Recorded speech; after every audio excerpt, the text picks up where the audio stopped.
에베소서 3장 1절부터 10절까지 제가 읽습니다. 이러함으로 그리스도 예수님의 일로 너희 이방을 위하여 갇힌 자 된 나 바울은 너희를 위하여 내게 주신 하나님의 그 은혜의 경륜을 너희가 들었을 터이라. 곧 계시로 내게 비밀을 알게 하신 것은 내가 이미 대강 기록함과 같으니 이것을 읽으면 그리스도의 비밀을 내가 깨달은 것을 너희가 알 수 있으리라. 이제 그의 거룩한 사도들과 선지자들에게 성령님으로 나타내신 것 같이 다른 세대에서는 사람의 아들들에게 알게 하지 아니하셨으니 이는 이방인들이 복음으로 말미암아 그리스도 예수님 안에서 함께 후사가 되고 함께 지체가 되고 함께 약속에 참여하는 자가 됨이라. 이 복음을 위하여 그의 능력이 역사하시는 대로 내게 주신 하나님의 은혜의 선물을 따라 내가 일꾼이 되었노라.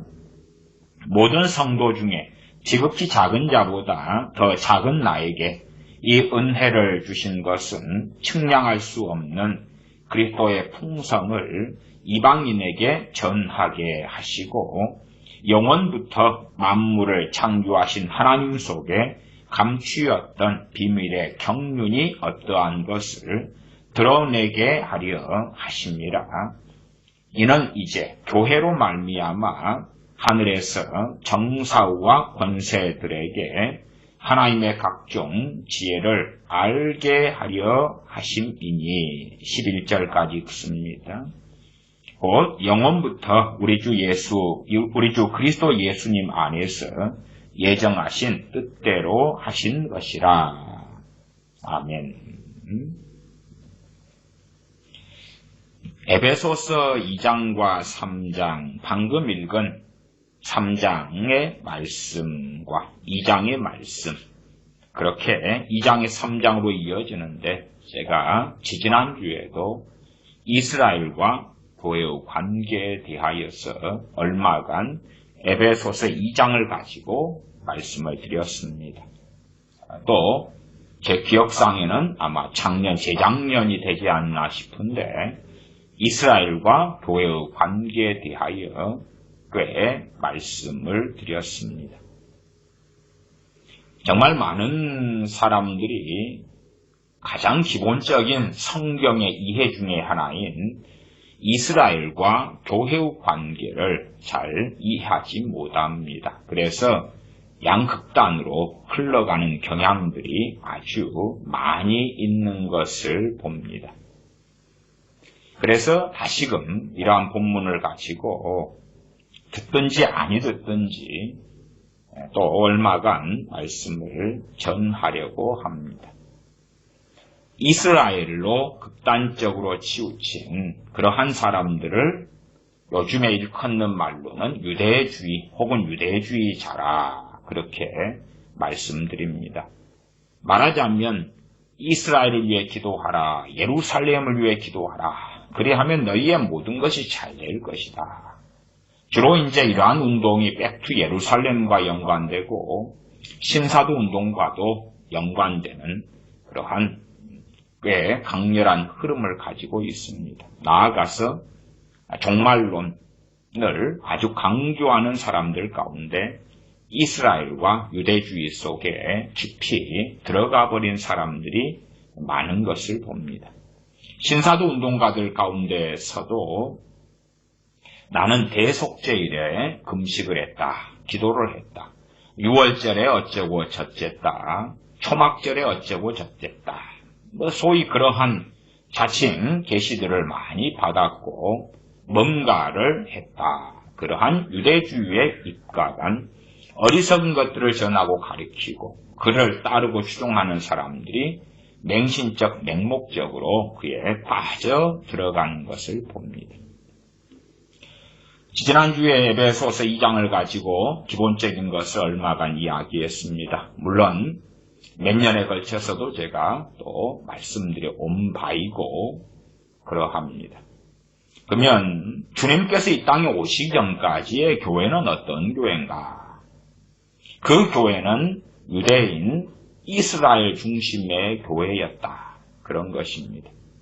어리석은 사람들은 주님께서 오셔서 교회를 세우셨다. 그렇기 때문에 교회가 주님 전에는 없었다. 그건 성경을 전혀 이해하지 못하는 어리석은 소치입니다. 항상 하나님의 참된 백성들이 구약에든 신약에든 교회였습니다. 교회였다. 그러나 이제 주님의 피로 행하신 일이 뭐냐? 그러면 유대인과 이방인의 이 장벽을 주님의 피로 허셨다. 그 말입니다. 그래서 교회를 세우셨는데 교회가 새 포도주는 새 부대에 담아라 하는 것처럼 새로운 교회를 세우셨습니다. 자신의 피로 의문에 속한 계명들, 법조문에 속한 계명들을 폐하시고 그리고 새로운 교회를 세우셨습니다.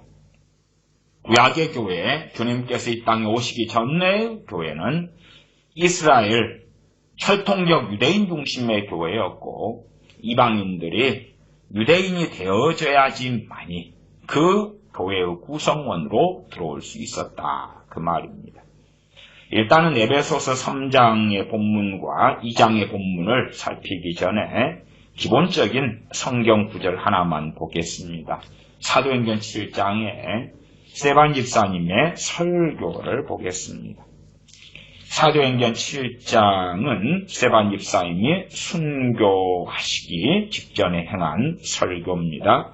그 가운데 이제 모세 이야기, 이스라엘의 출애굽 이야기 등등 많은 것을 설교합니다. 그 가운데 나와 있는 한 구절인데 사도행전 7장 38절을 보겠습니다. 38절 시내산에서 말하던 그 천사와 여기는 사자라고 해야지 맞는데 천사라고 번역이 제가 볼 때 잘못된 것으로 보입니다. 시내산에서 말하던 그 천사와 및 우리 조상들과 함께 광야 교회에 있었고 또 생명의 도를 받아 우리에게 주던 자가 이 사람이라. 우리 조상들과 함께 광야 교회에 있었다 그러지요. 출애굽한 다음에 광야에서 40년의 시간을 이스라엘이 보냅니다. 그 40년간 보낸 그 이스라엘의 광야에 있었던 그것을 광야 교회라고 이야기하죠. 그래서 구약에도 교회고 하나님의 참된 이스라엘은 구약에도 교회고 신약에도 교회입니다. 그러나 이 교회의 차이가 도대체 무엇이냐 할 때에 주님의 피로 이제 이방인들이 할례를 받지 않아도 이방인들이 유대인이 되지 않아도 이스라엘이 된 것입니다. 그렇기 때문에 이스라엘은 본래적으로 어떨 때는 육적인 이스라엘, 야곱의 후손인 아브라함의 후손인 사람들에게 쓰이지만 그러나 진정한 의미에서 하나님의 이스라엘, 하나님의 백성된 이스라엘 그럴 때에는 그 야곱의 후손의 이스라엘 가운데 참으로 하나님을 경외하며 섬기는 사람들이 진짜 이면적 속사람의 이스라엘이자 유대인이었다 하는 것입니다. 로마서에도 표면적 유대인이 아니요 이면적 유대인이라야 유대인이다. 혈통적으로 내가 아브라함의 후손이라 해서 주님께서 맞아 너가 아브라함의 후손이라 인정해 주지 않으셨습니다.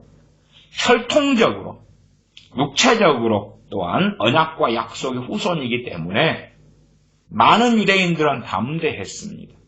하나님과 등을 지고 살고 불순종하고 살고 완악하게 살고 율법을 자기 마음대로 해석함에도 담대했다 그 말이에요. 그러나 참된 이스라엘은 유대인이라 할지라도 혈통적 이스라엘이라 할지라도 결코 전부가 될 수 없었다. 언제에도요? 구약에도 그렇다 그 말이에요. 구약에도. 그러나 이제 우리가 구약시대에 살았다면, 그리고 하나님의 백성이 되려 한다면, 그러면 우리는 할례받고 유대인으로 귀화를 해야 됩니다. 말하자면 구약이다 그러면 하나님의 참된 백성이 되려면 어디로 가야 됩니까? 비행기를 타고 배를 타고 팔레스틴으로 가서 우리가 할례받고 유대인이 되려고 하니까 우리를 제발 좀 받아주십시오 해야 되겠죠. 제발 우리를 좀 받아주십시오. 그리고 그 가운데 과거로 한다면 그런 일이 있었다 해도 그들의 이스라엘과 유다의 죄악으로 인하여 하나님의 심판과 진노와 폭풍우 속에 그럼에도 들어갔었겠지요. 신약에 와서는 어떻게 달라졌느냐? 신약에 와서 철통적으로 유대인들은 그대로 남아 있습니다. 그런 가운데 주님께서 유대인의 몸을 입고 오셔서 복음을 먼저 유대인들 자기 백성들에게 증거하셨습니다. 당연하게 우리 조상들은 이방인들이고 지금도 우리는 두 가지 그러한 측면을 가지고 있는데 한 면에서는 우리는 철통적으로 이방인이다. 그러면서도 우리 이방인 크리스천들은 신앙적으로 이방인이 아니라 하나님의 권속이다. 이 이중 신분을 가지고 있습니다. 이중 신분. 그런 것처럼 이스라엘 사람 유대인들도 그러한 이중 신분을 가지는 경우도 많겠지요. 하나는 혈통적으로는 이스라엘인데 실제적으로는 하나님께서 너희는 이스라엘이 아니야. 또 어떤 경우는 혈통적으로 유대인인데 이스라엘인데 그러고 너희는 진짜 유대인 이스라엘이 맞아. 그런 사람들이 있겠죠. 유대인들 가운데 알려지기로는 10만 명 그 이상이 예수님을 믿는 유대인들이다. 그렇게 알려집니다. 그들 100%는 그렇지 않겠지만 그들 가운데 꽤 많은 사람들, 유대인으로서 예수님 믿은 사람들 가운데 얼마인지는 몰라도 주님께서 너희는 참된 이스라엘이다 인정하시는 사람들이 있을 것입니다. 참 간단한 이해입니다. 정말 주님께서 이 땅에 오시기 전까지는 유대인과 이방인의 구별이 명확했다 이걸 아셔야 됩니다. 그리고 우리는 이스라엘에 주신 하나님의 약속에 대해서는 외인이고 타인이고 남이었다. 이스라엘에게 주신 하나님의 약속과 언약에 대하여 우리가 누릴 수 없었다. 누릴 수 없었다. 그러나 이스라엘에게 주신 그 언약에 대하여 우리는 누릴 수 있게 되었다. 그 말. 나아가서 믿음의 조상인 아브라함은 할례자의 조상만이 아니라 무할례자의 조상이 되었다고 로마서에 명시합니다. 그리고 이제 아브라함만이 아니라 이스라엘과 맺은 언약에 대하여 또한 이스라엘의 조상들에 대하여 예수님 믿는 사람인 우리들은 우리 조상이라고 말할 수 있게 되었다고 말해요. 무엇을 통해서요? 혈통적인 조상이 아니라 믿음으로 인한 조상이 되었다 그렇게 말하는 것입니다. 참 간단한 것입니다. 이 초등학생이 된 다음에 저학년 1, 2학년 지나가면 3, 4학년 그 다음에 이제 고학년, 5, 6학년 되잖아요. 우리가 예수님 믿은 다음에 이제 초년생을 좀 벗어나서 초등학생으로 한다면 3, 4학년쯤 되면 알아야 하는 것입니다. 알아야 해요.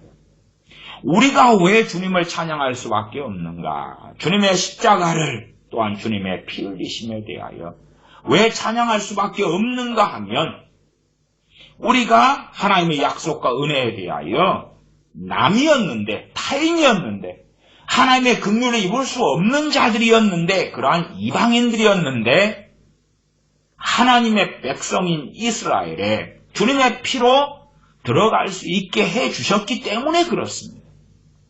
당연하게 구원받아야 돼. 당연하게 선택받아야 돼. 당연하게 천국 가야 돼. 그게 아니란 말입니다.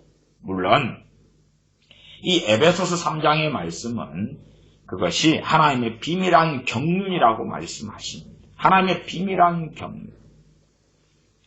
하나님께서 아담과 하와를 지으신 다음에 그들이 범죄하도록 하나님이 하신 건 절대 아닙니다. 그러나 아무리 하나님께서 죄 없이 사람을 만드셨어도 본래적으로 하나님의 형상을 가진 사람, 자유의지를 가진 사람이기 때문에 그 에덴 동산 중앙에 선악을 알게 하는 나무를 주셨고 또한 함께 생명나무도 두셨습니다. 언젠가는 그 자유의지로 말미암아 그게 하나님의 형상의 가장 중요한 부분에 속하고 그들이 범죄할 것은 사실상 예견된 일일 수밖에 없다 그 말이에요. 하나님의 구원의 경륜 속에서 죄로 인하여 인류가 죄 가운데 들어가면 하나님의 백성을 일으키겠다. 누구를 통하여 일으킬 것이냐 할 때에 나중에 아브라함을 통하여 일으키시는 것을 우리는 알게 되었지요. 그리고 하나님의 선민 이스라엘을 만드시고 이방인들이 밖에 있고 나중에 하나님의 비밀한 창세 전에 경륜, 하나님의 계획, 하나님의 작정은 이방인들을 이스라엘로 데리고 들어오는 것입니다. 그렇게 하려면 그 아들의 피가, 그 아들의 대속이, 그 아들의 죽음이 필요했다 하는 것입니다. 그에 대한 계시를 하나님께서 사도 바울에게 보이셨다고 말씀합니다. 그에 대한 이야기가 읽은 에베소서 3장 1절부터의 말씀입니다. 일단은 간략하게 에베소 3장 1절부터의 말씀을 읽어가며 살펴보겠습니다. 3장 1절 이러하므로 그리스도 예수님의 일로 너희 이방을 위하여 갇힌 자 된 나 바울은 자신의 일이 아니라 주님의 일이 복음을 증거하는 일이지요. 그걸로 인하여 감옥에 갇혔다 그 말입니다. 옥중 서신이죠. 감옥 속에서 에베소 교회 등에 보낸 회람 서신이 됩니다. 3장 2절 너희를 위하여 내게 주신 하나님의 그 은혜의 경륜을 너희가 들었을 터이라. 곧 계시로 내게 비밀을 알게 하신 것은 내가 이미 대강 기록함과 같으니 이 비밀이 단순하게 복음의 비밀을 이야기할 때에 그 복음은 상당히 포괄적입니다. 이 복음의 비밀 안에 있는 것이 이방인이 어떻게 하나님의 백성이 될 수 있는가 하는 것입니다. 하나님께 버림받은 사람들, 긍휼을 얻지 못한 자들이 어떻게 긍휼을 얻은 자가 될 수 있으며 하나님의 백성 아닌 자들이 어떻게 하나님의 백성이 될 수 있는가 하는 것입니다. 그것도 다 복음의 비밀 안에 들어가 있는 것입니다. 3장 5절로 갑니다. 이제 그의 거룩한 사도들과 선지자들에게 성령님으로 나타내신 것 같이 다른 세대에서는 사람의 아들들에게 알게 하지 아니하셨으니 구약에도요 간혹 가다가 이방인들이 구원받을 것에 대한 선지자들을 통한 하나님의 말씀이 있습니다. 없는 게 아니에요. 그러나 지금 사도 바울이 증언하는 건 뭐냐 하면 다른 세대에는 사람의 아들들에게 알게 하지 아니하셨다는 것이 조금의 힌트들이 있다 그 말이에요. 그냥 전체의 모습을 다 보여준 게 아니다 그런 의미예요. 구약 성경에는 이방인이 나중에 구원받을 것에 대한 내용이 없다 그러는 게 아닙니다. 그렇게 이해하면 안 됩니다. 그런 구절들이 있습니다. 시간 관계상 그런 구절들은 찾아볼 그러한 엄두를 내지는 못하겠습니다만은 구약 성경을 읽는 분들은 찾으실 수 있으실 것입니다. 다시 5절을 보면 이제 그의 거룩한 사도들과 선지자들에게 성령님으로 나타내신 것 같이 이제 백일하의 복음, 구원의 비밀들과 말씀들을 드러내셨다고 말이에요. 백일하에. 모세를 통하여 하나님께서 하신 말씀, 또한 모세도 증언한 말씀 중에 하나는 뭐냐 하면 하나님께서 후일에 나와 같은 선지자를 한 명을 세우실 터인데 너희는 그의 명령을 들으라. 그런 말씀들도 우리가 살펴볼 수가 있습니다. 또한 하나님께서도 직접 말씀하십니다. 9일에 내가 모세에 대하여 너와 같은 선지자 하나를 세울 터인데 그의 명령을 들으라. 그런 하나님의 말씀, 또 모세의 증언이 있습니다. 그럴 때에 나중에 너와 같은 그렇게 이야기하지. 모세보다 뛰어난 메시아, 그렇게 하는 것보다 조금 감추어져 있는 가운데 증거되고 있다 그 말. 감추어진 가운데. 그러나 명확하게 이제는 드러내지요.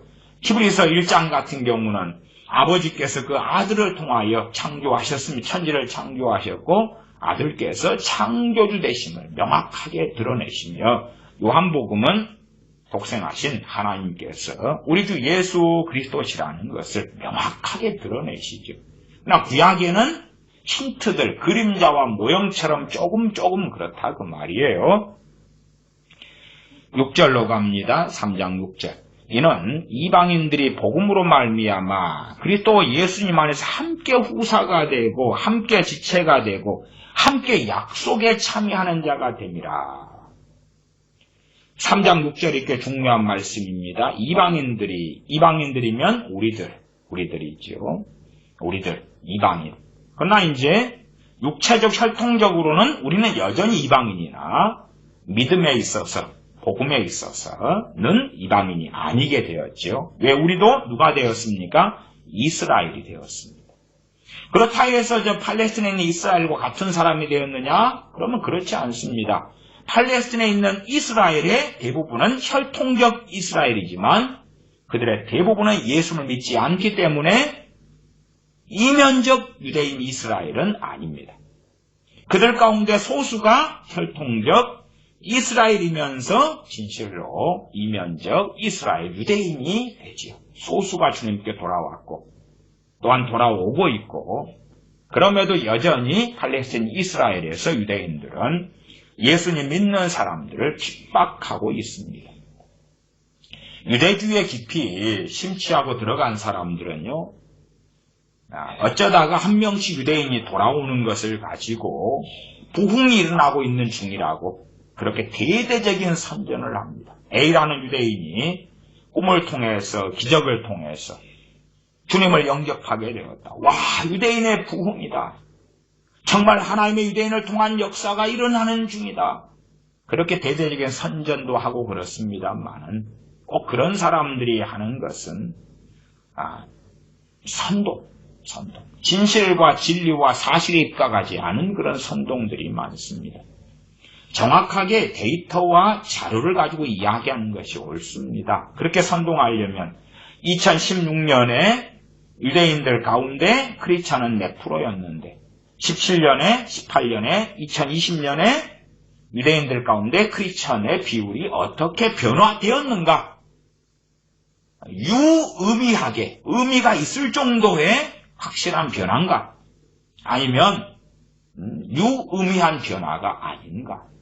그런 것을 가지고 정확하게 이야기해야 되는데 유의미한 변화가 없는데도 불구하고 마치 대단한 유대인의 회심과 개종이 일어난 것처럼 말하는, 선동하는 사람들이 아주 많은 것은 개탄할 만한 일입니다. 그것은 또 다른 의미에서 미혹이다. 그렇게 말할 수밖에 없습니다. 3장 6절을 잘 보셔야 됩니다. 이는 이방인들이 복음으로 말미암아 그리스도 예수님 안에서 함께 후사가 되었다. 함께 후사가 된 것이 무엇입니까? 교회지요. 교회가 되었고 교회의 다른 말이 뭡니까? 이스라엘입니다. 이스라엘. 구약에서는 이스라엘이 두 가지로 의미로 쓰였습니다. 하나는 육적인 이스라엘, 또 하나는 참된 이스라엘. 문맥적으로 어떤 의미로 쓰였는지 그것은 살펴보셔야 됩니다. 그래서 우리가 성경의 문맥으로 성경을 읽는 것은 아주 중요합니다. 유대인도 마찬가지입니다. 물론 대부분 유대인으로 쓰인 것은 육적인 유대인, 혈통적 유대인을 이야기하는 것입니다. 그러나 항상 그런 것은 아니다 하는 것도 이해하셔야 됩니다. 성경의 문맥을 잘 파악하시는 분들은, 살피시는 분들은 이것은 육적인 유대인에 대한 이야기구나. 어떨 때는 이것은 참된 유대인, 하나님을 경외하는 유대인에 대한 이야기구나 하는 것도 발견할 수 있을 것입니다. 그 약속의 내용을 보면 되는 것입니다. 약속의 내용이 하나님의 놀라운 은혜가 있고, 하나님의 임하심이 있고, 하나님의 긍휼이 있고, 하나님과 동행함이 있고, 하나님을 알미 있고, 이런 가운데 이스라엘과 유대인이 나와 있으면 이건 육적인 유대인이나 이스라엘에 대한 이야기가 아니구나 라고 생각하시는 것이 좀 바르게 될 것입니다. 어쨌든 그러한 이해를 하기 위하여 오늘 다시 복음 율법 또 이스라엘과 교회 등에 대하여 설명을 좀 해드리는 것입니다. 사실은 이러한 것도 본문을 많이 살피면서 다루어야 하지만 개괄적으로 살펴도 시간이 상당히 많이 흘러갈 수밖에 없는 주제가 됩니다. 실제로 이스라엘과 교회의 관계를 좀 이해하려면 복음과 율법에 대해서 이해하는 것은 아주 필수적이게 됩니다. 그래서 복음과 율법, 그 중에서 율법에 대해서도 과거부터 많이 제가 인기 없는 설교, 율법에 대한 설교, 인기 없는, 듣지 않는 설교, 듣기 싫어하는 설교, 율법에 대한 설교들을 상당히 많이 했었습니다. 3장 6절에 다시 보시면 중간에 그리스도 예수님 안에서 함께 후사가 되었다. 무엇 때문에요? 복음 때문에. 우리 주 예수 그리스도의 구원의 복음, 죄사함의 복음, 영광의 복음으로 인하여 함께 후사가 되었다. 후사는 뭡니까? 천국을 유업으로 받을 사람들이 되었다. 진정한 의미에서 하나님의 백성이 되었고, 하나님의 백성의 다른 말이 무엇입니까? 교회지요. 하나님의 백성의 다른 말이 무엇입니까? 이스라엘이지요. 그 정도는 우리가 상식이라고 아실 수 있겠습니다. 그러나 이제 성경적으로 더 정확하게 뿌리가 없는 사람들은 논증이 될 필요가 있지요. 답만 안다고 해결되는 건 아닙니다. 항상 과정, 왜 말씀을 통하여 그 결론이 나오는가까지 알아야 됩니다. 그렇지 않으면 쉽게 미혹당합니다. 어느 수학 문제가 있는데 그것을 풀이 과정, 공식이나 그런 것을 통하여 정답이 이 문제는 0이구나 그렇게 나온 게 아니라 무대포로 이것은 답이 0이야. 이 문제의 답은 0이야. 그렇게 해온 사람들은 누가 이제 엉뚱한 설명을 해서 아무리 그 0이라는 답이 맞다 할지라도 엉뚱한 설명을 해가지고 하면 0이 아니었네 그럴 거 아닙니까? 그러니까 성경의 논증과 이해와 바르게 알을 통하여서 결론이 나와야 되는 것입니다. 우리 한국 사람들은 빨리 그러기 때문에 답만 말해, 결과만 말해. 답만 외우고 싶어. 요점이 뭔데, 요약이 뭔데, 그런 걸 좋아합니다. 에베소서도 6장짜리 성경인데 10분 만에 핵심과 액깃을 전해줘. 그런 거 없습니다. 그런 게 있으면 에베소서를 6장까지 읽는 데만 해도 10분이 넘게 걸릴 거예요. 읽는데도 10분이 넘게 걸리는데 설명하는데 어떻게 그보다 적은 시간이 소요되겠는가? 그런 것은 간단하고 상식적인 이야기입니다. 또한 20세기 최고의 설교자인 마틴 로이지 존스 목사님한테 가서 에베소서를 짧게 이야기해 주세요. 그러니까 로이지 존스 목사님이 살아생전에 에베소서를 얼만큼 설교했습니까? 설교한 걸 책으로 쓰니까 영적 군사 시리즈 8권인가 이렇게 나왔습니다. 이렇게 많이 나왔어요. 이 정도 분량. 두꺼운 설교집으로. 그러면 그런 분한테 10분 만에 아니면 1시간 만에 짧게 액기스만 가장 중요한 것만 뽑아가지고 이야기해 주세요. 그래서 한국 사람들이 쉽게 함정에 빠져 들어가게 됩니다. 3장 6절 하반에 보면 함께 지체가 되고 지체, 주님께서 머리이시고 그리고 각 몸의 지체, 몸은 교회고 그 몸은 다른 말로 구약적으로는 이스라엘이다 그렇다고 말이에요. 거기에 지체가 되었어요. 로마서 말씀에 돌감람나무 가진 우리가 참감람나무에 접붙임 바 되었다 그 말이에요. 참감람나무 가지에 얼마가 꺾이우고 거기에 돌감람나무 가진 우리가 접붙임 바 되었다 그 말이에요. 그러면 그 참감람나무가 뭐겠느냐 그 말이죠. 이스라엘이죠. 로마서의 핵심 중에 하나입니다. 로마서 11장의 말씀. 참감람나무 가지들. 왜? 이스라엘 가운데 그 많은 사람들이 있을 거 아닙니까? 가지들이. 우리는 이방인이기 때문에 우리는 참감람나무가 아니라 돌감람나무다. 돌감람나무. 거기에 우리는 이방인으로서 가지들이죠. 가지들. 거기에서 이제 꺾어가지고 그래서 접목을 하는 거죠. 접목을 해요. 참감람나무 가지에 접을 붙이는 것이. 그러면서 사도 바울을 통하여 하나님께서 경고하시는 것이 무엇입니까? 원가지들도 아끼지 아니하셨은즉 하물며 너희일까 보냐. 두려워해하고 경고하고 있는 것입니다. 참감람나무 가지들은 이스라엘도 꺾어버리셨는데 물론 이스라엘 모든 사람이 아닙니다. 그럴 리는 없죠. 이스라엘의 얼마를 꺾어버렸는데 너희는 원가지들도 아니야. 그러면 너희들도 불순종하며 완악한 길을 걸어가면 꺾어버리는 것은 참 이스라엘들보다 원래의 하나님의 약속이 있는 그 자손인 이스라엘보다 더 쉽다. 더 쉬워. 생명책에서 이름을 지워버리는 것이 참된 하나님의 부르심을 받은 이스라엘 유대인들에게 하나님께서 그들을 꺾어버리시는 것보다 더 쉽다. 너희에게는 쉽다. 그렇기 때문에 두렵고 떨림으로 구원을 이루고 구원받은 우리가 구원을 이루는 것입니다. 구원을 이루는 것이 끝까지 배교의 길을 걷지 않고 주님 안에서 주님과 함께 주님을 사랑하며 사는 것을 이야기합니다.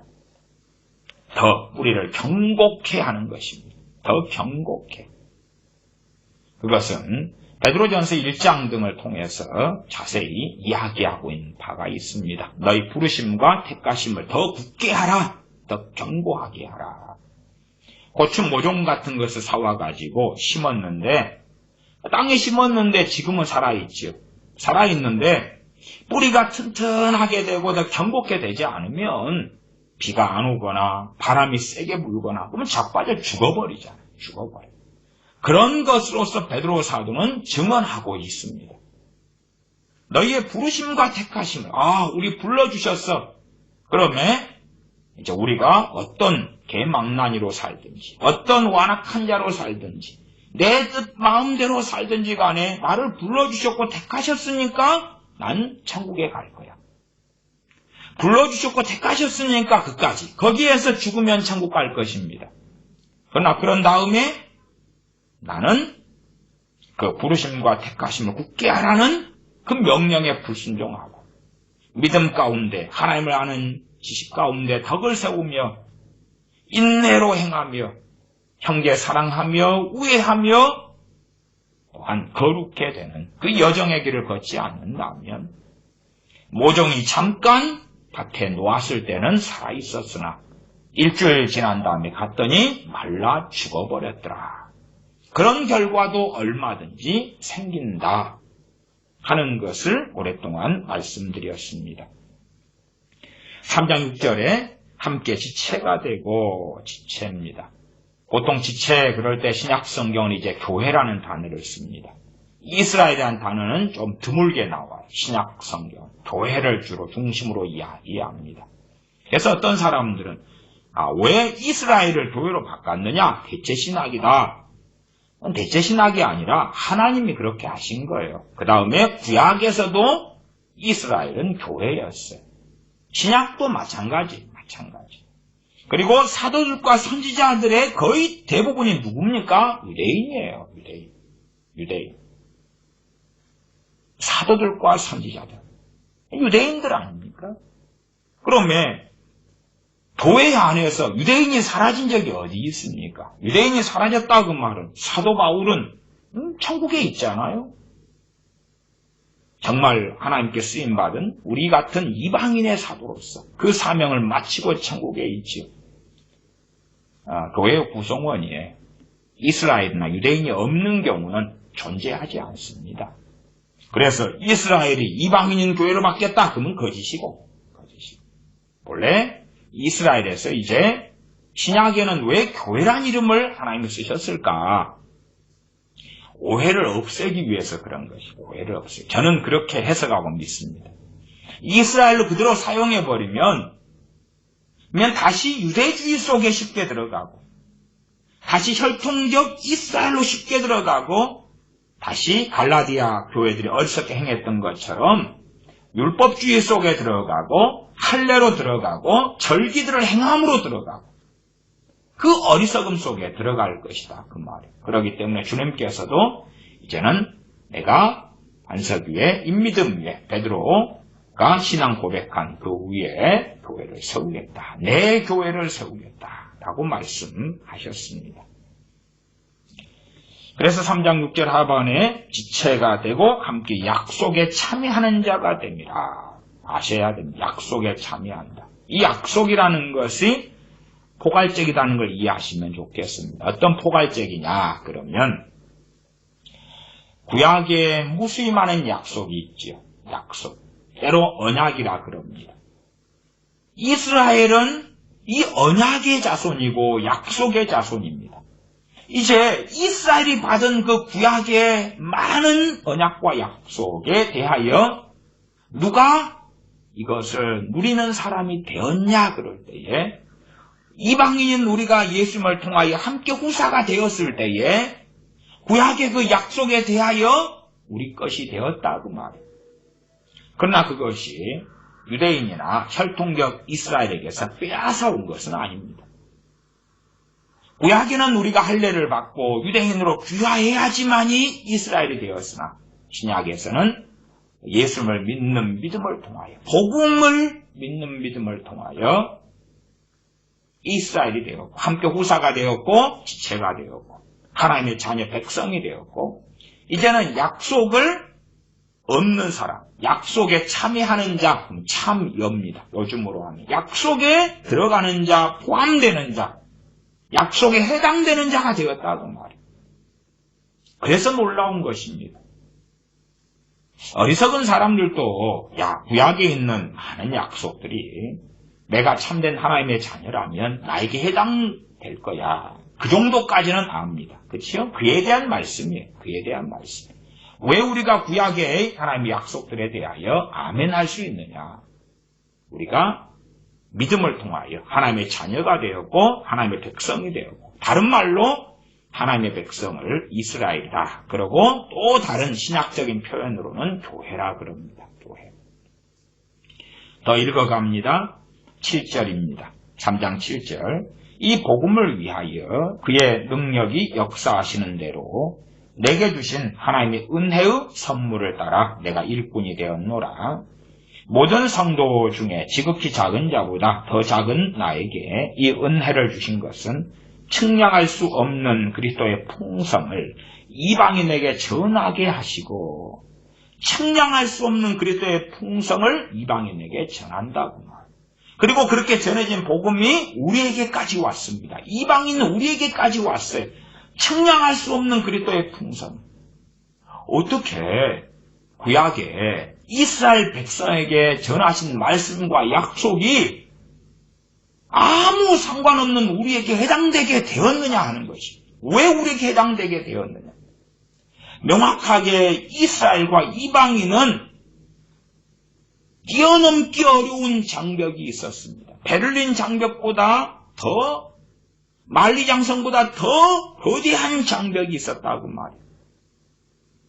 그런데 마치 베를린 장벽이 무너지는 것처럼 그 이상으로 그 막힌 장벽을 주님께서 헐어버리셨습니다. 누구 안에서요? 첫째 주님 안에서. 나아가 예수 그리스도 주님의 복음 안에서 그렇다 그 말이에요. 그 말씀이 에베소 2장에는 많이 나와 있습니다. 2장은 조금 있다가 보겠습니다. 2장에는 자세히 나와 있어서 다시 3장으로 에베소 3장으로 넘어왔을 때는 이것을 간략하게 요약하면서 이방인의 사도로서 이방인에게 복음을 증거하는 내용으로서 전하고 있는 것입니다. 9절 영원부터 만물을 창조하신 하나님 속에 감추었던 비밀의 경륜이 어떠한 것을 드러내게 하려 하심이라. 사도 바울 등을 통해서 영원부터 감추었던 하나님 안에 있던 비밀의 경륜을 이 어떠한 것을 복음 속에서 어떻게 버림받은 사람들, 이방인들을 약속에 대하여 외인이고 하나님과 하나님의 진노 속에 들어가 있는 그 사람들을 어떻게 구원하실지에 대한 주님 안에서 하나님께서 계획하신 작정하신 그 비밀의 경륜이 복음을 통하여 드러났으며 사도 바울이 그 비밀을 밝혀왔던 것입니다. 10절입니다.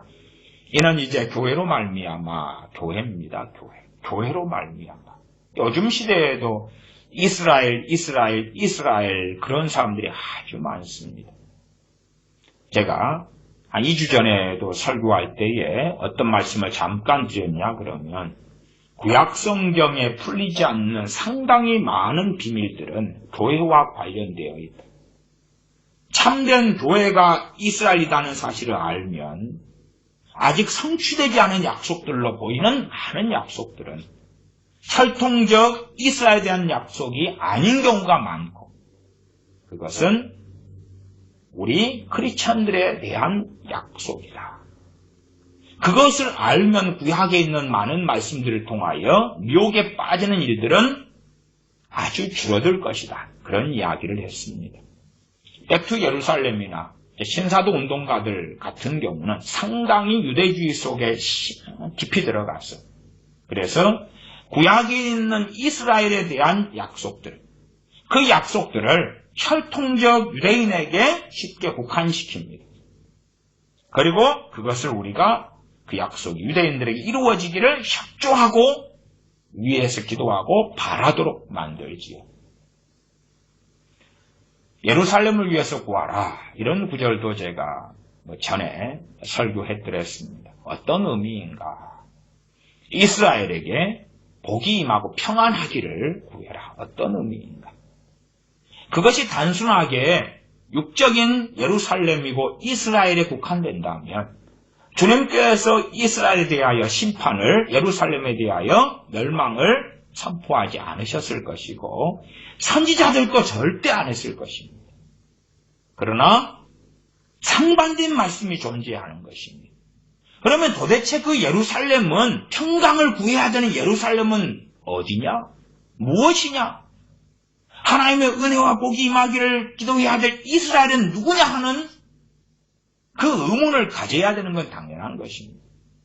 그러나 상반된 말씀들은 전혀 살펴보지 않고 맹신적이게 한두 구절만 가지고 극단적 성경 해석을 하고 사람들을 끌고 가는 그 완악한 자들이, 미혹하는 자들이 현 시대에는 너무나 많습니다. 교회를 중심으로 이해하셔야 됩니다. 그것이 바른 것입니다. 근데 요즘에는 그 잘못 미혹에 들어가면 입에 다는 것이 교회가 아니라 이스라엘이다. 그렇게 달고 살아요. 그런 양반들은 이제는 성경을 또한 나아가 성취된 말씀이 해석이 바르게 되어져 있는 신약 성경을 별로 주목하지 않는다는 것입니다. 이스라엘 그러려면 구약을 열심히 읽어야 되겠죠. 또한 그렇게 읽는 구약 성경의 해석이 삼천포로 이상한 대로 가고야 말았다 하는 것에 증명이 되기도 합니다.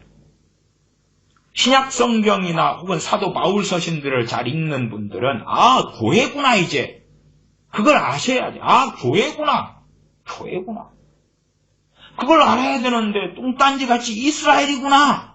그래서 교회와 이스라엘의 관계를 제가 다시 설명해 드리는 것입니다. 물론 유튜브 상에서야 저같이 학고 목사의 설교를 누가 얼마나 듣겠습니까만은 최소한 주님 앞에 섰을 때에 이러한 것에 대하여 설교한 이가 있었다. 그런 이야기는 제가 들으려고 그럽니다. 3장 10절 이는 이제 교회로 말미암아 하늘에서 정사와 권세들에게 하나님의 각종 지혜를 알게 하려 하심이니 누굴 통해서요? 교회를 통해서입니다. 하나님의 참된 백성인 교회를 통해서 그렇습니다. 11절 곧 영웅부터 우리 주 예수 그리스도 예수님 안에서 예정하신 뜻대로 하신 것이라. 무엇을 예정했습니까? 이 하나님의 비밀의 경륜, 복음을 통한 이방인의 구원, 그것이 예정돼 있다. 그 말, 예정돼 있다. 12절 우리가 그 안에서 그를 믿음으로 말미암아 담대함과 하나님께 당당히 나아감을 얻느니라. 에베소 2장의 말씀을 읽었습니다. 에베소 2장 11절부터 읽어갑니다. 에베소서 2장 11절부터 읽어가면서 간략하게 설명하겠습니다. 11절 그러므로 생각하라. 너희는 그때의 육체로 이방인이요. 그렇기 때문에 에베소서의 주 대상이 유대인이 아니다는 것을 이해하실 수 있지요. 유대인이 주 대상이 아니다 그 말. 주 대상이 아니고 이방인이다 그 말이죠. 물론 에베소 교회 안에 얼마간의 유대인이 있었다 하는 것까지는 상당히 동의할 수 있습니다. 너희는 그때 육체로 이방인이요. 이게 지금 이방인을 이야기할 때 육체로 이방인, 나아가서 육체로 유대인, 육체로 이스라엘도 있고 육체로 이방인. 그러나 주님 안에서 믿음으로 이방인이 아니다 그 말. 육체로 이스라엘인데 주님을 믿지 않기 때문에 그들은 본질적으로 이스라엘이 아니게 된다 그 말이죠. 그때의 육체로 이방인이요 손으로 육체 행한 할례당이라 칭하는 자들. 그러니까 할례를 받아야지 이제 구원을 얻는다. 할례를 받아야 하나님의 백성이 된다. 그건 기본적으로 구약 시대에 있어 왔던 것입니다. 물론 할례는 여자들은 행할 수 없죠.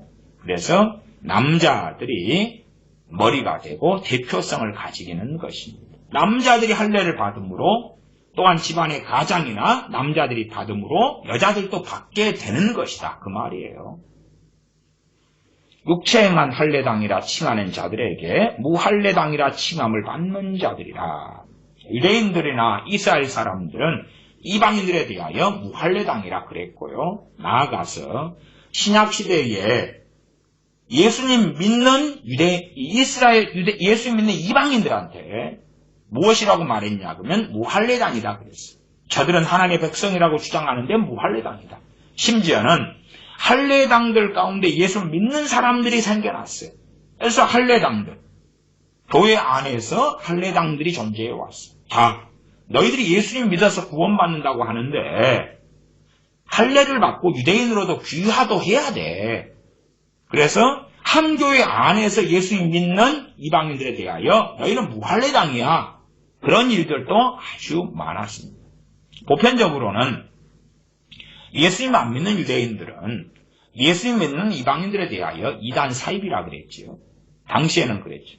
심지어 예수님 안 믿는 유대인들은 예수님 믿는 유대인들에게 이단 사입이라 그랬죠. 이단의 괴수인 예수님을 따라서 그렇다, 그렇게 저주하고 공격했고 핍박했습니다. 그러니까 일반적으로 할례당이니 무할례당이니 하는 것은 교회 안에서 예수님 믿는 유대인이 할례당, 예수님 안 믿는 이방인이 무할례당. 그러나 너 이방인도 우리 유대인처럼 할례 받으면 할례당으로 해줄게. 그런 아주 복잡한 일들이 벌어졌습니다. 왜냐하면 구약의 율법은 할례를 하나님의 백성이라면 받아야 한다 그 말이에요. 최소한은 유대인으로 났으면 난지 8일 만에 할례를 받는 등 할례를 받아야 했습니다. 12절 그때에 너희는 그리스도 밖에 있었고 이스라엘 나라 밖의 사람이라. 자, 이스라엘 나라 밖에 있었다 그러면 지금 이스라엘을 언급하고 있고 에베소 2장이요. 그리고 3장 10절로 갔을 때는 교회로 가버려요. 교회로. 이스라엘 밖의 사람이라. 지금도 이스라엘 밖의 사람이면 그래, 지금도 예수 믿는 지금도 너희가 이스라엘 밖이야. 지금 이 본문이 그렇게 이야기하지 않는다 그 말이에요. 너희가 이스라엘 밖에 있다가 예수님 믿음으로 이스라엘 안에 들어왔어. 그 말. 들어왔어. 이것이 예수님의 피로 이루어진 일이다. 그 말. 이스라엘 밖과 안에 무엇이 있었느냐? 담장이 채워져 있었다. 그 말이에요. 이스라엘과 이방인의 구분을 하는 그러한 베를린 장벽보다 더 높은, 만리장성보다 더 높은 장벽이 있었다고 말이에요.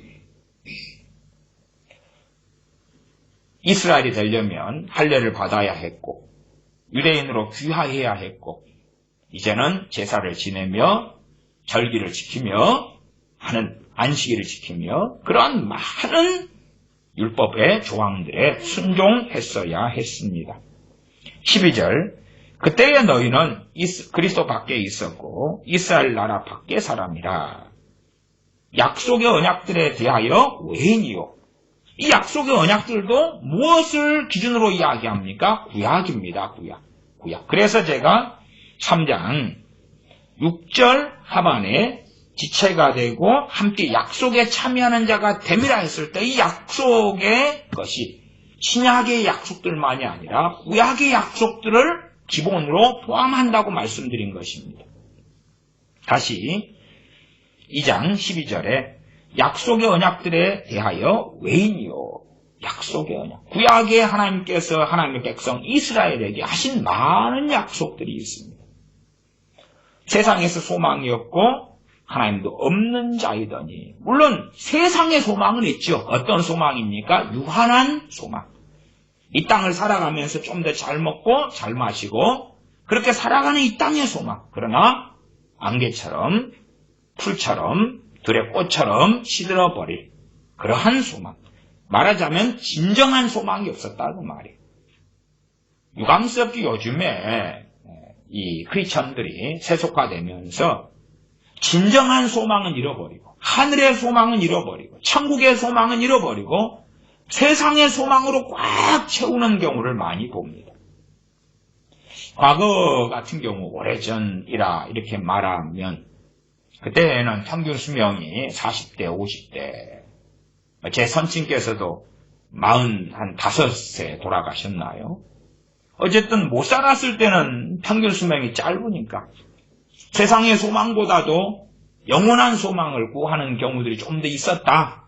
그렇게 좀 더 갈구하는 경우가 있었다고 한다면 지금은 심지어 100세 시대에 이렇게 말이 나오기 때문에 세상의 소망에 더 몰두하는 경우들이 많은 것 같습니다. 심지어 많은 크리스천들이 그러합니다.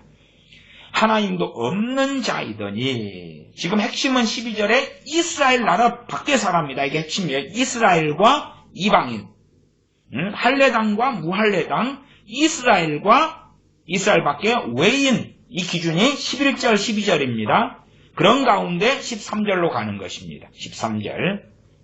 이제는 전에 멀리 있던 너희가 그리스도 예수님 안에서 그리스도의 피로 가까워졌느니라. 전에 멀리 있던 너희는 누구냐 그러면 이방인이다 말이에요. 이방인. 외인이다. 이방인이다. 이스라엘이 아닌 너희가 그리스도의 피로 가까워졌다. 가까워졌다. 누구와? 이스라엘과. 그게 문맥적인 이야기예요. 14절. 그는 우리의 화평이신지라 둘로 하나를 만드사. 둘. 이 둘이 무엇입니까? 내 남편과 아내입니까? 부모와 자식입니까? 아니면 심지어 불신자와 크리스천입니까? 아니지요. 이스라엘과 이방인입니다. 이스라엘과 이방인을 어떻게 만드셨다고요? 하나로 만드셨다고. 하나로. 막힌다면 허셨습니다. 조건은 그리스도의 피로, 주님의 피로. 그러나 그러면서도 항상 구약에서부터 표면적 이스라엘이 된 건 아니었습니다. 육체적으로 이스라엘이 다 천국 가고 다 구원받으며 하나님의 백성으로 인정받지 못했다. 그렇기 때문에 구약의 남유다 혹은 북왕국 이스라엘이 하나님의 심판과 진노 속에 얼마나 많이 들어갔었는가, 하나님의 무서운 심판을 얼마나 많이 받았는가 하는 것은 명확하게 우리가 다 알 수 있는 것입니다. 13절. 이제는 전에 멀리 있던 너희가 그리스도 예수님 안에서 그리스도의 피로 가까워졌느니라. 14절. 그는 우리의 화평이신지라. 둘로 하나를 만드사 중간에 막힌 담을 허시고 둘로 하나를 만들어 버리셨다. 이스라엘과 유대인을 하나로 만들어 버리셨다. 그것이 바로 참감람나무 가지에 돌감람나무인 가지를 접붙여 버리신 것입니다. 그러지 참감람나무와 돌감람나무 두 개를 섞어버린 게 아니고요. 참된 이스라엘에 주님의 피로 이방인들이 들어올 수 있게 하셨다 그 말이에요. 들어올 수 있는 막혀진 들어올 수 없게 막아져 있는 담을 무너뜨리셨다 그 말이에요.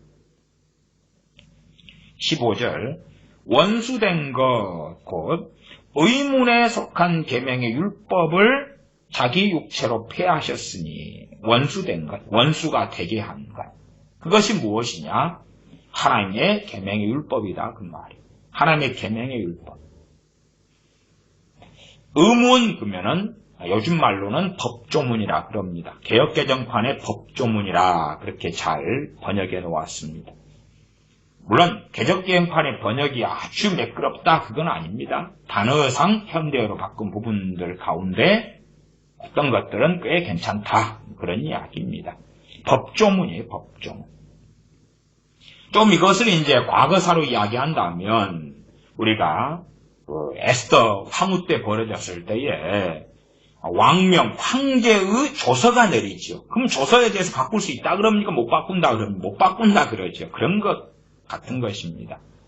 요즘 민주주의 사회에서는 이제 국회를 통하여서 법도 바꾸고 심지어 개헌도 하고 이런 시대가 되었습니다만은 과거에 하나님 입에서 나온 말은 변치도 않고 회전하는 그림자가 없지요. 그런 것처럼 하나님께서 말씀을 통하여 이러한 것은 이러한 죄에 해당된다라고 선언하신 것입니다. 그런 것을 못 바꿔요. 못 바꾸기 때문에 우리가 그 하나님 말씀을 통하여 누가 되었느냐 그러면 하나님의 원수가 되었다. 하나님의 원수가 되었다. 우리가 원수 되었을 때에 주님께서 우리를 위하여 죽으셨지. 우리가 하나님 편이 되고 하나님의 가족이 되고 하나님의 사랑받는 자가 되고 그때에 주님께서 우리를 위해 죽으신 게 아닙니다. 우리가 원수였을 때입니다. 왜 원수가 되느냐? 의문, 법조문이 율법의 법조문이 우리에게 사형을 선고하고 우리에게 하나님의 진노와 형벌과 심판을 선언하며 우리가 하나님과 무관한 자되며 하나님의 진노가 임하여 있는 자라는 것을 증거하기 때문에 그렇습니다.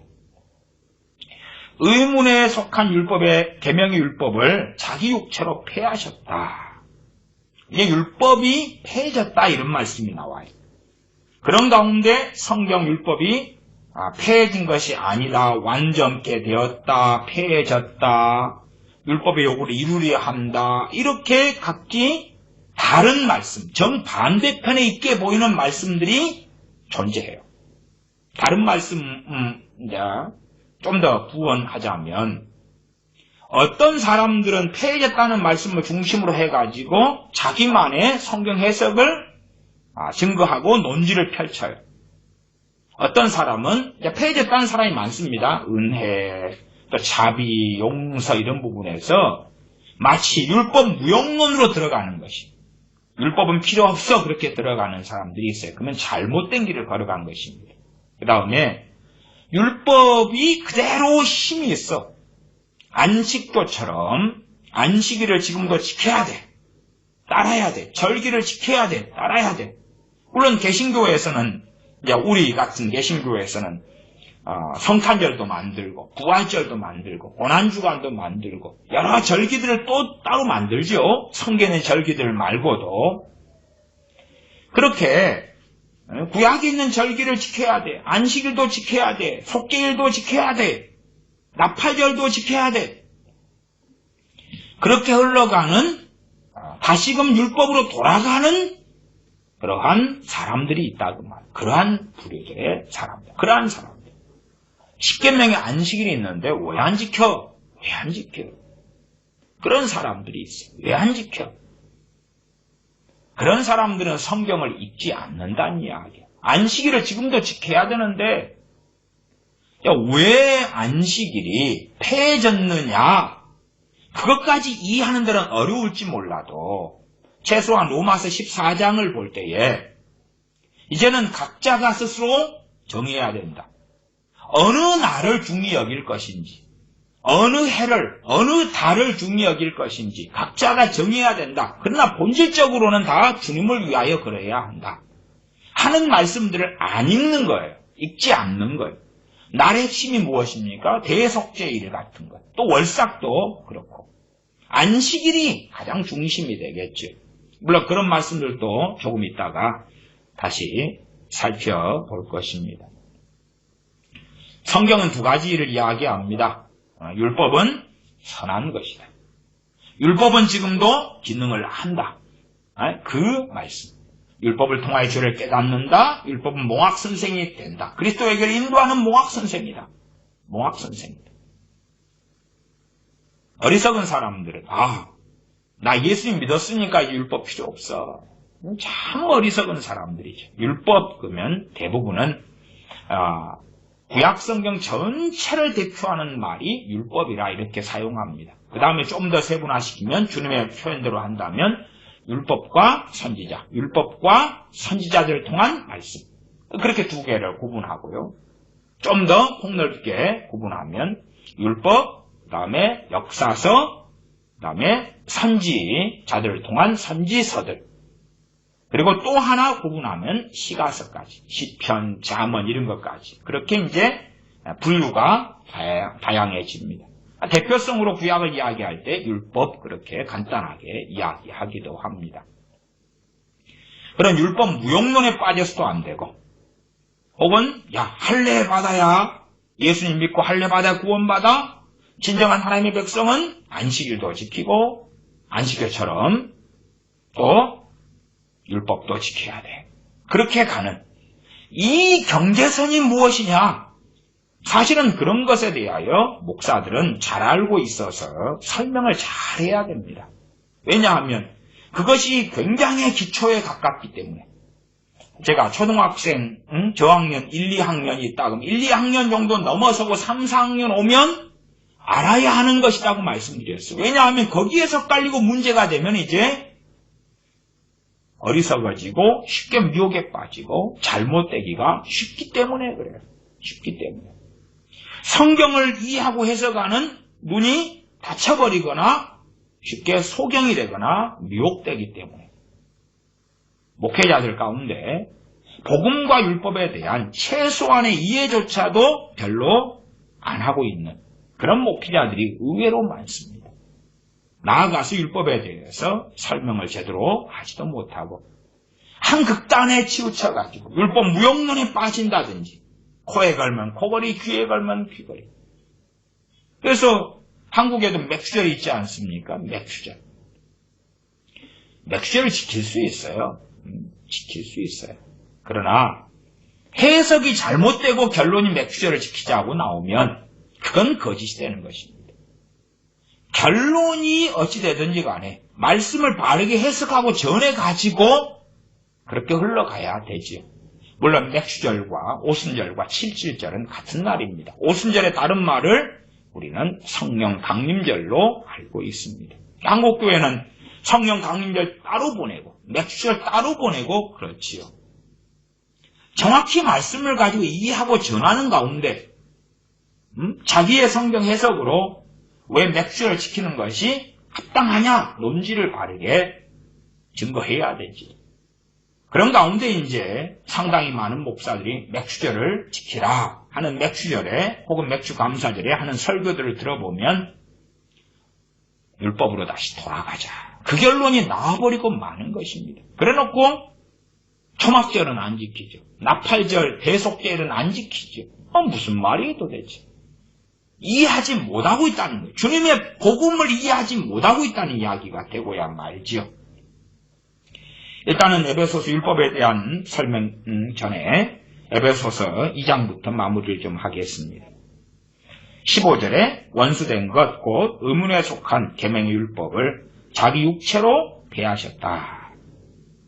뭐 우리가 이제 이방인이에요. 지금 이방인의 입장에서 이해를 해야 됩니다. 이방인의 입장에서. 어쨌든 율법은요, 두 가지로 이야기한다면, 첫째는 당연하게 율법의 영향력을 행사하는 범위가 어디까지냐. 모세를 통하 율법을 주셨을 때에 그 율법의 조항들이 단지 이스라엘에만 국한되냐, 아니면 이방인까지도 포함되냐, 그럴 때에 성경은 명확하게 율법을 통하여 온 세상을 죄 아래 가두었다고 말씀합니다. 말하자면 10계명이다 그러면 율법의 핵심은 10계명이죠. 그 가운데 이제 10계명 나아가서 한 걸음 가면 제사제도 이렇게 막 갑니다. 그러면 10계명 1계명에 하나님만을 섬기는 것이 있죠. 그러면 이방인들은 하나님을 안 섬겨도 죄가 아니냐? 말이 안 되잖아요. 말이 안 돼. 유대인이든 이방이든 하나님을 섬기지 않으면 가장 큰 범죄다 그 말. 두 번째 계명, 우상을 만들지 말고 우상을 섬기거나 절하지 말아라. 이방인이 우상 숭배하면 이방인은 죄가 아니게 되느냐? 그렇지 않죠. 그렇지 않아요. 율법의 조항들에 이방인이든 유대인이든 다 해당되는 거예요. 다 해당.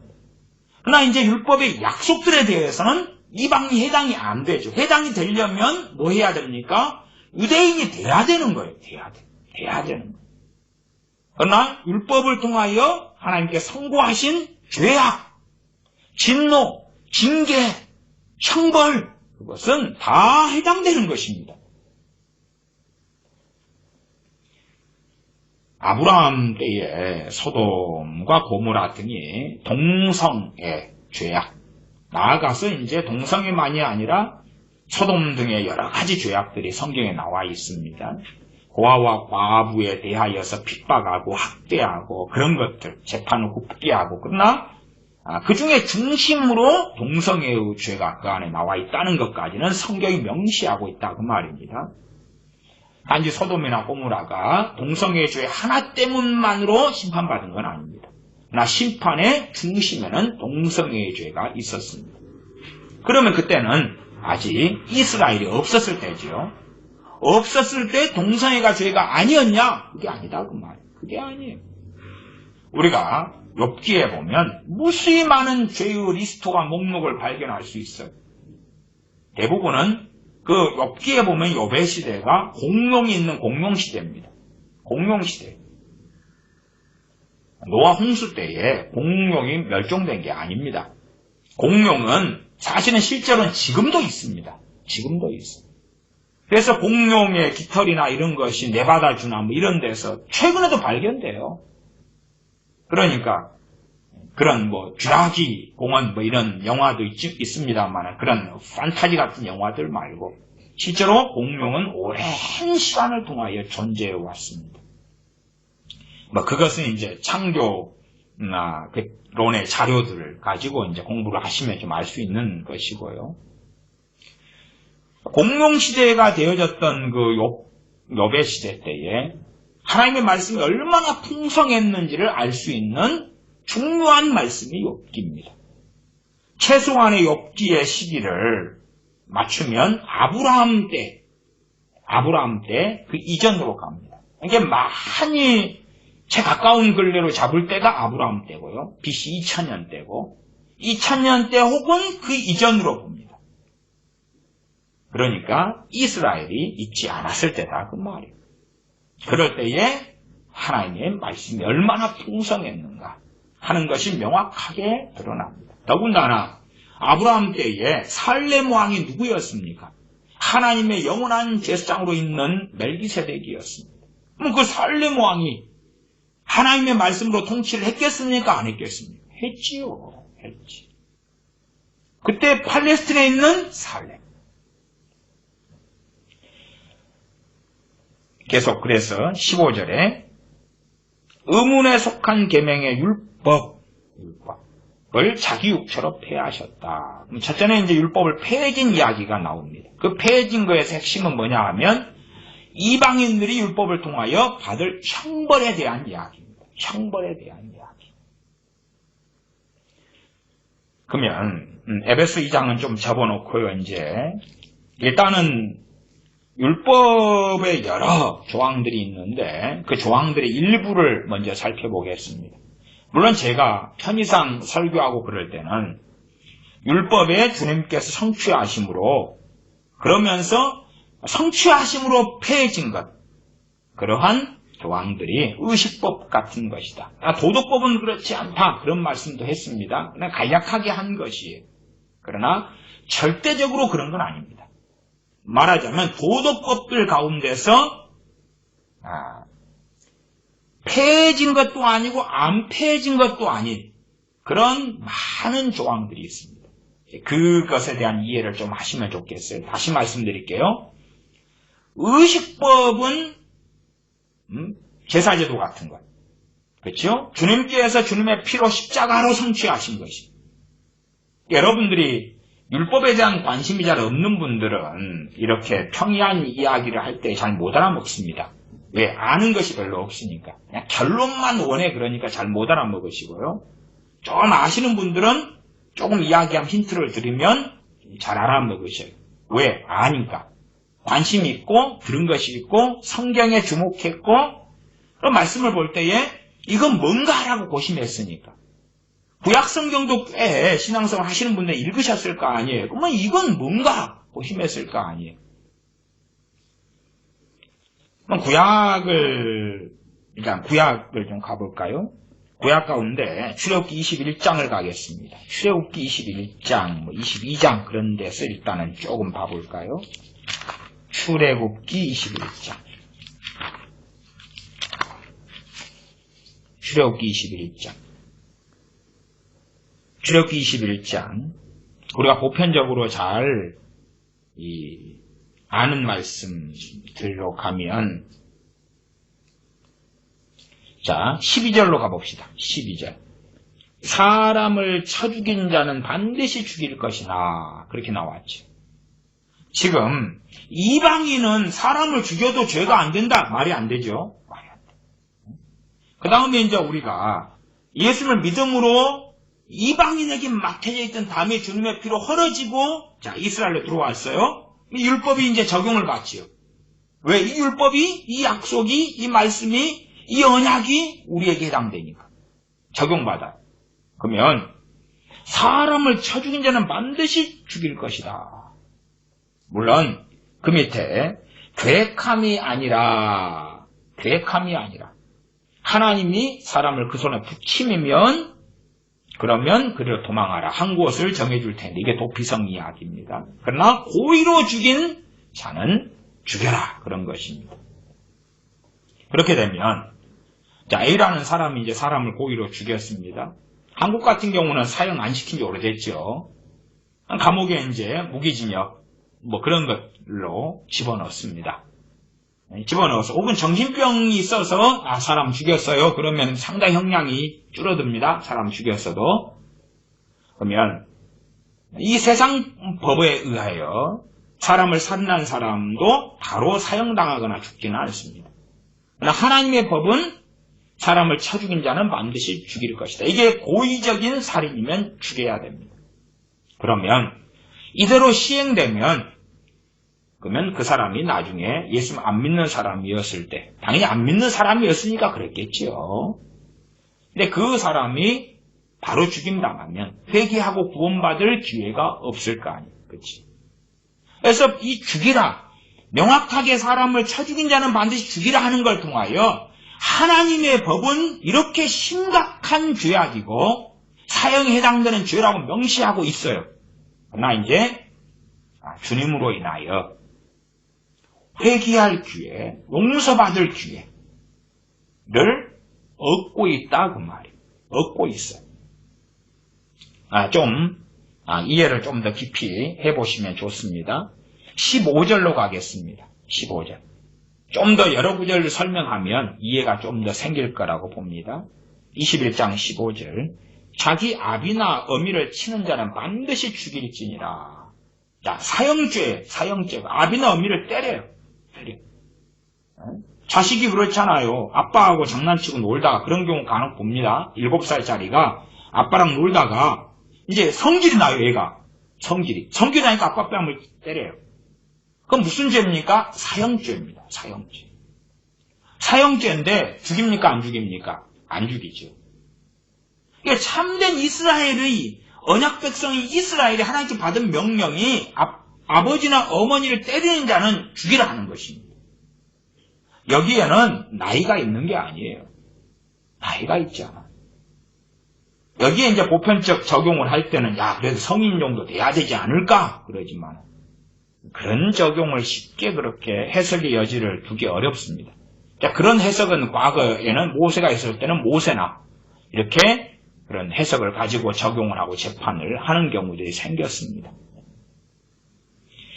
자기 아비나 어미를 치는 자는 반드시 죽일지니라. 이게 이제 기본적인 하나님의 명령이에요, 명령. 그러면 생각해 보십시다. 내가 어릴 때에 아버지나 어머니를 폭행했다고 칩시다. 그런 자식이라. 그런 자식인데 율법에 따르면 나는 사형이에요. 죽임 당했어야 맞아요.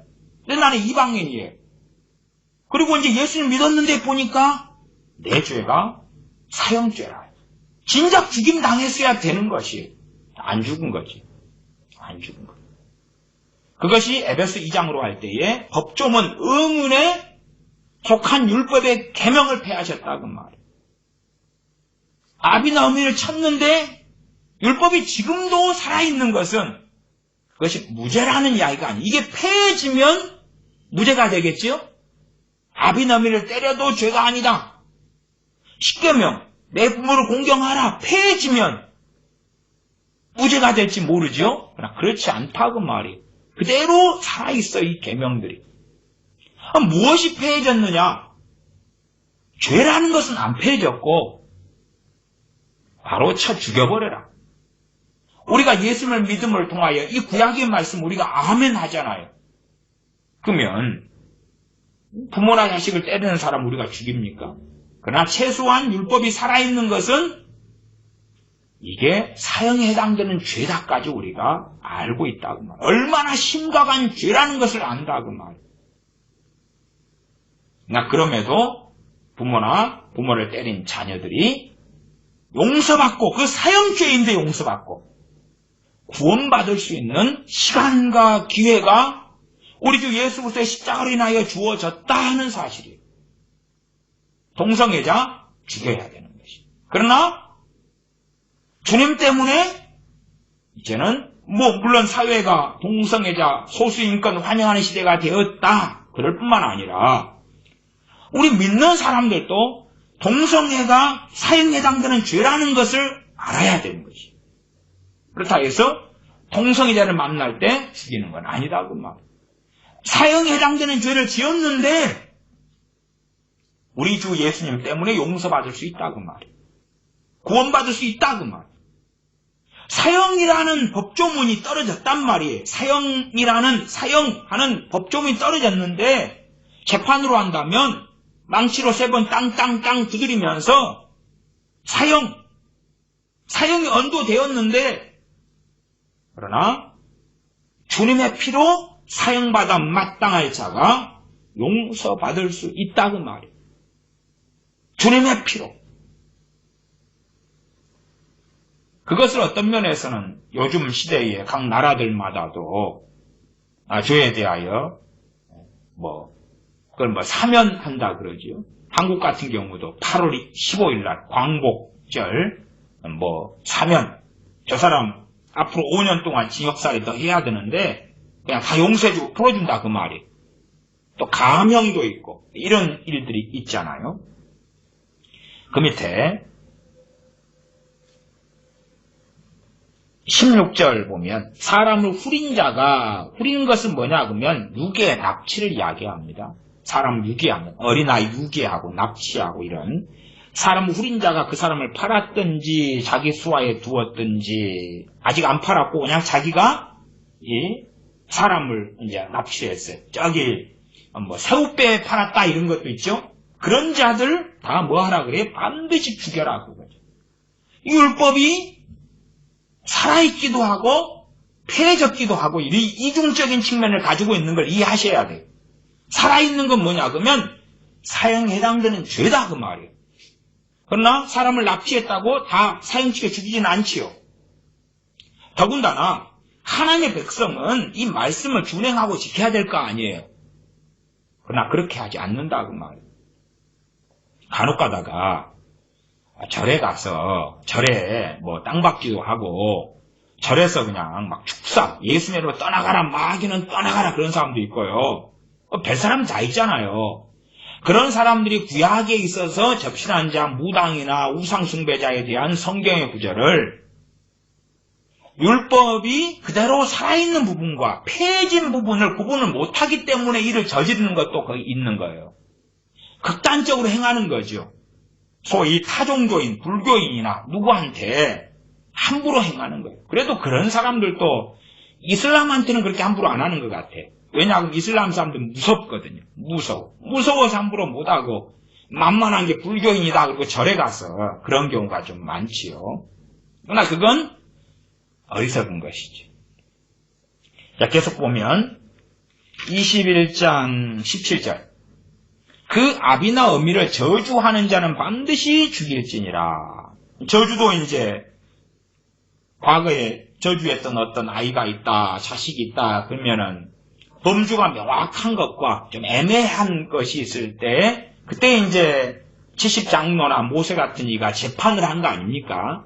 작은 부분은 밑에 단계에서 재판하고 심각할수록 더 위로 올라오고 최종이 이제 모세까지 올라오고 이랬지요. 그래서 같은 말씀이 있어도 실제 상황으로 들어가면 해석에 또한 재판에 그 복잡함과 난해함은 존재합니다. 그러지 율법이 있기 때문에 답이 간단하게 내려지는 게 아닙니다. 한국에는 아주 다양하고 복잡한 법들이 있어도 그 법리적 해석이 있어서 판사마다 틀리고 변호사마다 틀리고 재판관마다 틀린 것을 검사마다 틀린 것을 우리는 다 확인하고 보고 압니다. 그렇기 때문에 상당히 재판에서 중요한 것은 판례라는 게 중요해요. 이 비슷한 사항을 가지고 언제 앞전에 재판이 있었느냐 몇 년 전에 재판이 있었고 그 사항들이 무엇이냐 그렇기 때문에 그 앞에 판례에 비추어서 비슷한 형량이 떨어지고 비슷한 결론이 나오는 것이 많지요. 말하자면 뭐 법학대학원이다 아니 법학과다 판사, 변호사, 뭐 검사 이런 데 만드는 게 요즘엔 뭔가요? 그런 뭐 학교다 그러면 그런 데서는 이 과거의 판례들을 상당히 많이 공부하고 암송하고 외우고 그렇게 합니다. 그리고 그런 판례, 그런 재판의 결과가 벌어진 어떻게 그런 판단이 재판관들에 의하여 나왔는지 그 과정들을 법리적 해석들을 열심히 공부하죠. 이 율법의 조항들이 있다 해서 쉽게 그냥 이렇다 그렇게 말할 수 없어요. 한 아이가 한 청소년이 부모를 저주했는데 내용에 따라서 이건 정말 저주가 맞아 그런 게 있고 이건 저주인가 아닌가 애매한 것도 있다 그 말이에요. 어쨌든 표면적으로 이제 그 아비나 어미를 저주하는 자는 반드시 죽여라. 저주하는 자, 부모를 저주하는 자는 사형죄다 그 말이에요. 그러나 지금은 죽입니까 안 죽입니까? 안 죽이죠. 어떻게 죽입니까 지금? 그러면 그가 율법으로 한다면 그는 절대 구원받지 못하는 자가 되는 것이. 왜? 세상적으로는 사형을 안 받았지만 각 나라에 법이 있고 법률이 있고 규정이 있는데 부모를 저주한다고 사형시키는 나라는 이 세상에서 없을 거예요. 그러나 그는 이미 사형이 언도됐기 때문에 구원받을 수 없는 자가 되는 거예요. 무슨 말인지 이해되세요? 사형이 언도됐어요. 무엇을 통해서? 율법을 통해서. 이게 의문이에요. 의문, 법조문이에요. 사형이 언도되었어요. 부모를 저주했기 때문에. 10년 전에 했던, 5년 전에 했던, 1년 전에 했던. 그러면 그 하나님의 법조문, 율법의 법조문을 통하여 하나님의 선고를 통하여 사형이 언도되었기 때문에 사형이라는 것은 용서받을 수 없다는 말이에요. 그러면 복음을 전해도 구원받을 수 없는 자가 돼야 된다고 말. 용서받을 수 없는 자가 돼야 된다고 말.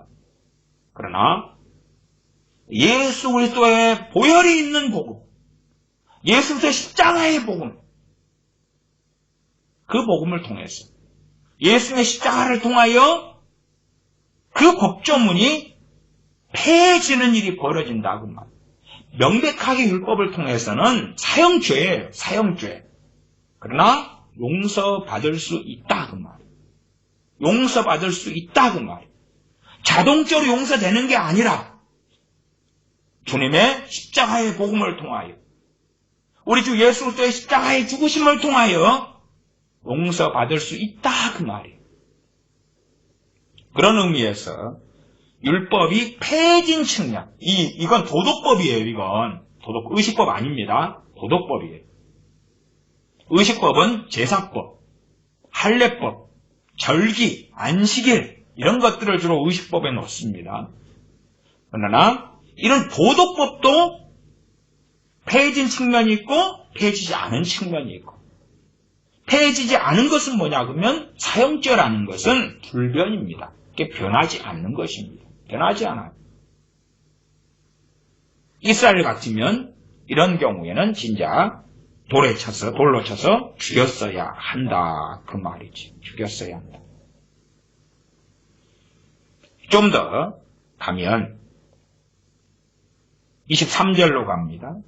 그러나 다른 해가 있으면 갚되 생명은 생명으로, 누가 내 자식을 죽였다면 그 사람을 동일하게 죽이고, 생명은 생명으로, 눈은 눈으로, 이는 이로, 손은 손으로, 발을 다치겠다면 발을 그 사람을 다치게 하고, 동일하게 바른 발로. 25절 대운 것은 대움으로, 상하게 한 것은 상함으로, 때린 것은 때림으로 갚아라. 물론 이제 고의적이지 않은 것은 배상법이 가능하죠. 그러나 고의적인 것은 이렇게 눈은 눈으로, 이는 이로, 고의적으로 때려서 일을 망가뜨렸으면 그 사람의 일을 때려서 망가뜨리는 걸로. 이것이 법이에요. 법. 그러나 주님께서 오심으로 용서를 전하고 가르쳐 주셨다고 말이에요. 왜 그렇습니까? 우리는 더 큰 죄가 용서받기 때문에 그렇지. 주님이 아니면, 그래? 너도 죄인이고 나도 죄인이지만 같이 치고받고 하자. 너가 생명으로 했으면 나도 생명으로 갚겠다.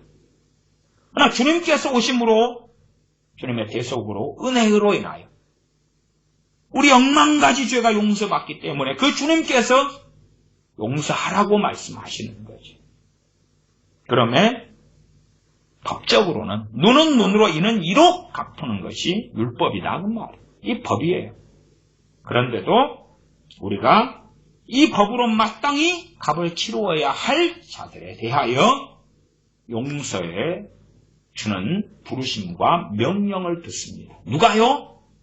주님으로 인하여 구원받은 사람들이, 주님을 믿는 주님의 제자들이, 하나님의 백성들이 명령을 받지. 그럼에도 이 구약의 법은 살아있습니까? 죽었습니까? 살아있습니다. 내가 가해자라고 생각해 보십시다. 내가 사람을 생명을 해쳤는데 나는 무죄다? 이것이 폐해졌습니까? 아니지요. 폐해지지 않았잖아. 내가 상대방 이빨을 상하게 했다 그러면 나는 내 이빨이 상하게 돼야 될 범죄를 저지른 거예요. 이 율법이 폐해진 게 아닙니다. 이게 사람들이 산상수훈에 주님께서 말씀하신 것도 그런 것을 구약을 폐해졌다는 식으로 어리석게 이해하니까 마음대로 해석하는 거예요. 관점과 측면이 가해자와 피해자는 상당히 다른 측면을 가질 거예요. 그러면 가해자들은 너무 좋겠지요. 율법이 폐해졌다. 나 가해자야. 상대방 이빨을 부러뜨려도 나는 무죄야. 용서해줘 나를. 상대방 발을 도끼로 찍어가지고 장애인을 만들어도 이제는 용서하라 그랬잖아. 예수님이 나 용서해줘. 말이 됩니까? 안 됩니까? 안 됩니다. 율법이 그대로 살아있는 거예요. 그대로 살아있어요.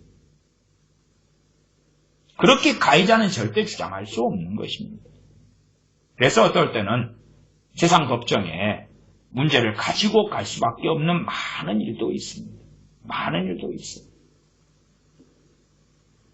어떤 악인들은 그 악을 계속 행하기 때문에 그 악인의 악을 행하는 것을 멈추게 하기 위해서는 세상의 법, 공권력에 호소할 수밖에 없는 많은 때가 있어. 저도 실제로는 살아오면서 한 2명을 경찰서에 넘긴 일이 있습니다. 한 명은 이제 우리 교회 아이들을, 여자아이들을 이제 성폭행하려는 애를 잡았어. 잡았는데 소위 말하면 알아보니까 상습범이에요. 어쨌든 밤에 12시에 넘게 있는데 전화가 왔어요. 전화가 왔는데 그냥 전화를 할 수 없는 상황이 돼가지고 한두 번 울렸어요. 울려서 무슨 상황이구나. 어디 있어요? 그러고 딱 끊어지는 거예요. 그래서 얼른 달려갔더니 이제 그 상습범인, 성적인 상습범인 청년이 우리 애들한테 달라들고 있는 상황이었어요. 제압을 하고. 그리고 확인했더니 이제 상습범이에요. 상습범. 계속 그런 일을 하는 애였어요. 20대, 20몇 살이었던가요? 경찰에 데려가서 인계를 했어요. 그때가 새벽 한 1시 가까이 됐던 것 같아요. 그 다음 또 어떤 사람은 술 마시고 와서 교회들마다 행패를 부리는 남자가 있었어요. 행패를 부리고 폭행을 하고 이런 남자. 그래서 그런 남자도 경찰을 불러서 인계를 했어요. 그런 경우도 있다 그 말이에요. 22장을 보겠습니다. 22장에도 22장